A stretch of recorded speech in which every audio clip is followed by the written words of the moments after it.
സങ്കീർത്തനങ്ങൾ 85. യഹോവേ, നീ നിന്റെ ദേശത്തെ കടാക്ഷിച്ചിരിക്കുന്നു. യാക്കോബിന്റെ പ്രവാസികളെ തിരിച്ചു വരുത്തിയിരിക്കുന്നു. നിന്റെ ജനത്തിന്റെ അകൃത്യം നീ മോചിച്ചു. അവരുടെ പാപമൊക്കെയും നീ മൂടിക്കളഞ്ഞു. നിന്റെ ക്രോധം മുഴുവനും നീ അടക്കിക്കളഞ്ഞു. നിന്റെ ഉഗ്രകോപം നീ വിട്ടുതിരിഞ്ഞിരിക്കുന്നു. ഞങ്ങളുടെ രക്ഷയായ ദൈവമേ, ഞങ്ങളെ യഥാസ്ഥാനപ്പെടുത്തണമേ. ഞങ്ങളോടുള്ള നിന്റെ നീരസം മതിയാക്കണമേ. നീ എന്നും ഞങ്ങളോട് കോപിക്കുമോ? തലമുറ തലമുറയോളം നിന്റെ കോപം ദീർഘിച്ചിരിക്കുമോ? നിന്റെ ജനം നിന്നിൽ ആനന്ദിക്കേണ്ടതിന് നീ ഞങ്ങളെ വീണ്ടും ജീവിപ്പിക്കുകയില്ലയോ? യഹോവേ, നിന്റെ ദയ ഞങ്ങളെ കാണിക്കണമേ. നിന്റെ രക്ഷ ഞങ്ങൾക്ക് നൽകണമേ. യഹോവയായ ദൈവം അരുളിച്ചെയ്യുന്നത് ഞാൻ കേൾക്കും. അവർ ഭോഷത്വത്തിലേക്ക് വീണ്ടും തിരിയാതിരിക്കേണ്ടതിന് അവൻ തൻ്റെ ജനത്തോടും തൻ്റെ ഭക്തന്മാരോടും സമാധാനം അരുളും.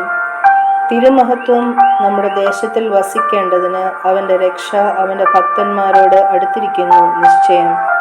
ദയയും വിശ്വസ്തതയും തമ്മിൽ എതിരേറ്റിരിക്കുന്നു. നീതിയും സമാധാനവും തമ്മിൽ ചുംബിച്ചിരിക്കുന്നു. വിശ്വസ്തത ഭൂമിയിൽ നിന്ന് മുളയ്ക്കുന്നു. നീതി സ്വർഗത്തിൽ നിന്ന് നോക്കുന്നു. യഹോവ നന്മ നൽകുകയും നമ്മുടെ ദേശം വിളവ് തരികയും ചെയ്യും. നീതി അവന് മുമ്പായി നടക്കുകയും അവൻ്റെ കാൽച്ചുവടുകളുടെ വഴി നോക്കുകയും ചെയ്യും.